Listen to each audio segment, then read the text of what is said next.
Dan berikutnya kami persilakan Ibu Himawan yang nanti akan dijawab Ustadz Randy Tanjung. Silakan Ibu Himawan.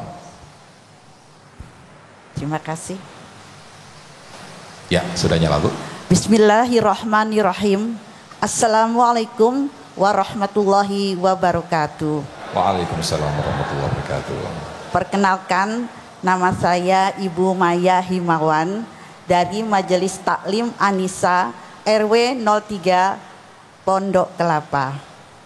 Yang ingin saya tanyakan kepada guru-guru besar kita yang insya Allah dimuliakan Allah Subhanahu wa Ta'ala, pinjol ini sangat menjerat masyarakat yang berekonomi lemah. Mungkin mereka sangat butuh dengan kebutuhan keluarga yang mendesak, anak sekolah yang harus dibayar, begitu juga anak yang sedang kuliah, dan juga mungkin kebutuhan rumah sakit yang harus segera dioperasi, atau juga darurat-darurat lain. Dan yang ingin saya tanyakan kepada guru-guru besar kita ini, yaitu Bapak Habib, Nabil, dan Pak Ustadz Randy, bagaimana mengedukasi daripada masyarakat agar bijak dan selektif untuk memanfaatkan pinjol ini. Jadi kita dapat mengatasi segala masalah itu tanpa membuat masalah yang baru yang membuat rumit dan menjerumuskan kita ke dalam neraka. Terima kasih, itu saja yang dapat saya sampaikan. Mudah-mudahan dapat bermanfaat bagi kita semua. Amin. Billahi taufik wa hidayah. Wassalamualaikum warahmatullahi wabarakatuh. Waalaikumsalam warahmatullahi wabarakatuh. Ibu Ketua Majelis Taklim kayaknya Bu ya. Baik, terima kasih, pertanyaan yang sangat bagus sekali. Silakan Ustadz Randy Tanjung dijawab. Baik Ibu, terima kasih banyak atas pertanyaannya. Bagus sekali pertanyaannya. Sebelum saya jawab, Ibu, saya mau tanya, Ibu pernah kena pinjol juga nggak? Belum. Belum pernah ya? Alhamdulillah ya. Mudah-mudahan tidak ya Bu ya. Insya Allah. Ya, alhamdulillah. Jadi banyak di masyarakat kita yang ekonominya lemah, sudah mah hidupnya ya susah ya Bu ya. Ternyata terjerembab yang namanya pinjaman online juga. Ya, karena kemudahan-kemudahan inilah yang membuat jalan pintas bagi mereka. Karena kemudahan-kemudahan inilah yang membuat mereka itu tidak berpikir panjang. Bukan salah dalam hal meminjamnya, akan tetapi caranya yang salah. Ya, sedangkan agama kita mengatur itu semua dalam hal yang namanya pinjam, meminjam, ada aturannya. Ya, alangkah baiknya ketika ia berusaha dulu bertanya, meminjam kepada keluarganya.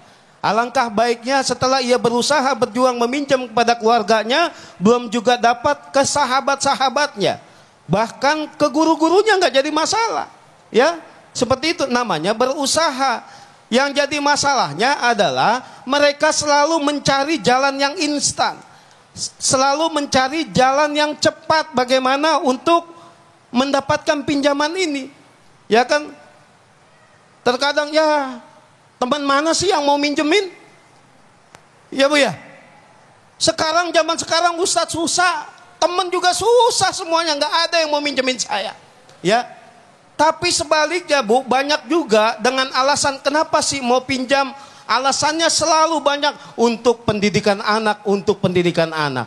Ternyata Bu, ada suatu ibu hajah ketika itu dia punya rezeki lebih, di kemudian beliau berbuat baik sehingga dikumpulkanlah orang-orang yang berhutang itu yang terkena pinjol. Ada beberapa orang dikumpulkan di rumahnya, dilunasi hutang-hutangnya, dan setelah itu diberikan santunan. Ketika itu ternyata 10 dari 3 orang itu, ternyata 3 orang itu saja yang selesai setelah pinjolnya dilunasi, dia tidak meminjam lagi. Ternyata yang 7-nya setelah dilunasi hutang pinjolnya, sudah diselesaikan masalahnya, ternyata kembali lagi minjam. Ternyata pertanyaannya adalah, ternyata hal yang demikian ini adalah dia telah masuk ke dalam gaya hidup yang kurang baik.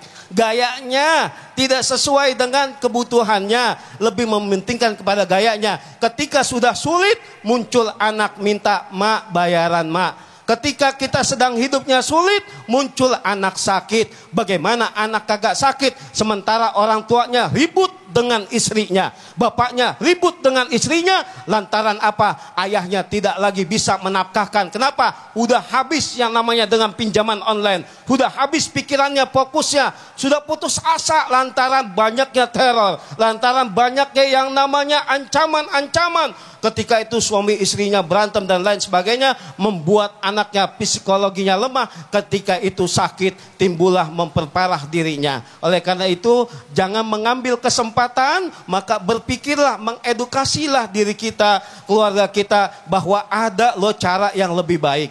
Ada cara yang lebih membuat diri kita ini selamat. Tadi telah dijelaskan oleh Habib, boleh kita meminjam, tapi dengan cara yang baik. Boleh kita meminjam, tapi ingat bahwa kita ini memohon kepada Allah. Kalau kita memohon kepada Allah, ya Allah, saya terhimpit ya Allah. Ya Allah, saya sedang susah ya Allah. Saya ada kebutuhan. Dengan terpaksa ya Allah, saya meminjam ini ya Allah. Tapi niat dalam hati saya ya Allah, saya ingin membayar setelah saya ada kemudahan ya Allah. Saya ingin bayar hutang saya ya Allah. Ketika Engkau memberikan kemudahan rizki kepadaku ya Allah.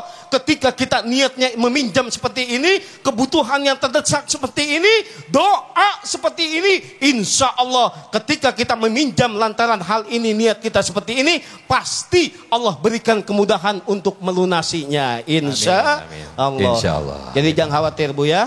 Ya. Baik, Masya Allah, amin ya Rabbal Alamin. Mudah-mudahan Allah memudahkan segala urusan kita, termasuk juga memudahkan untuk segera melunasi bagi kita-kita yang masih memiliki hutang piutang.